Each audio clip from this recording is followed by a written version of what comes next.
Here we are at Saalfenden, which is one of the 9 centres that the Austrian Motor Club have. We have a Land Rover Experience facility here as well. Today we're going to demonstrate 3 key aspects of the Range Rover Evoque. One on the Ultra deck, one on the hydraulic kick plate, and then on the test hills behind me, showing the traction capabilities of both vehicles.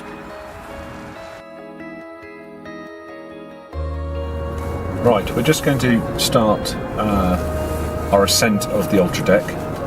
So I'm going to line myself up using the cameras on the front of the vehicle and gradually apply the throttle. The key thing here is about traction, and that's about trying to keep the vehicle's wheels on the surface at all times. Now, obviously that's not always possible with some of the extreme levels of articulation that we're going to get here, but it's about traction.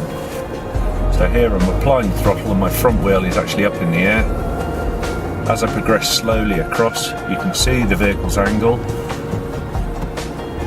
Using the cameras again, slowly applying the throttle. You can feel some slippage there, and it's about keeping a constant throttle to keep the traction control system operating, because it's grabbing the brake each time it senses a wheel spin and transferring the torque down the axle,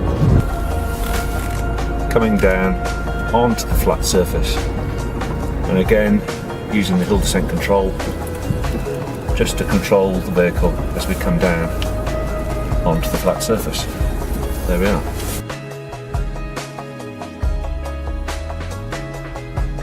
Right, we have the 2-wheel drive now coming up the slope, and I'm going to ask him to stop between the cones.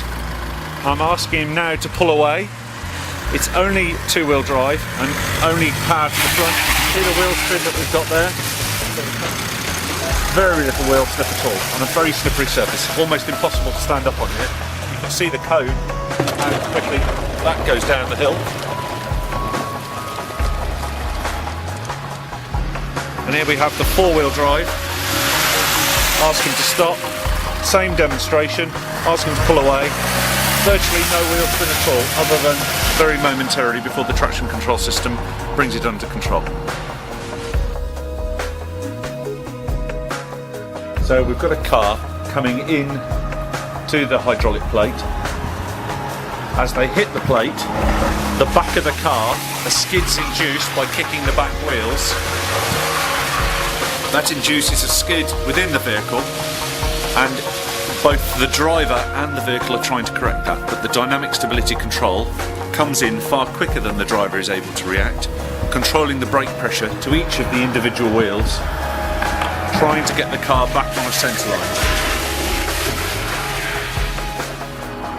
So he hits the kick plate at exactly 50 kph, so as he hits it now, you see the back of the car coming out, and he's trying to catch it without any dynamic stability control operating. We'll now do it with DSC engaged. Now the DSC is engaged here, and you can see how controlled the car is.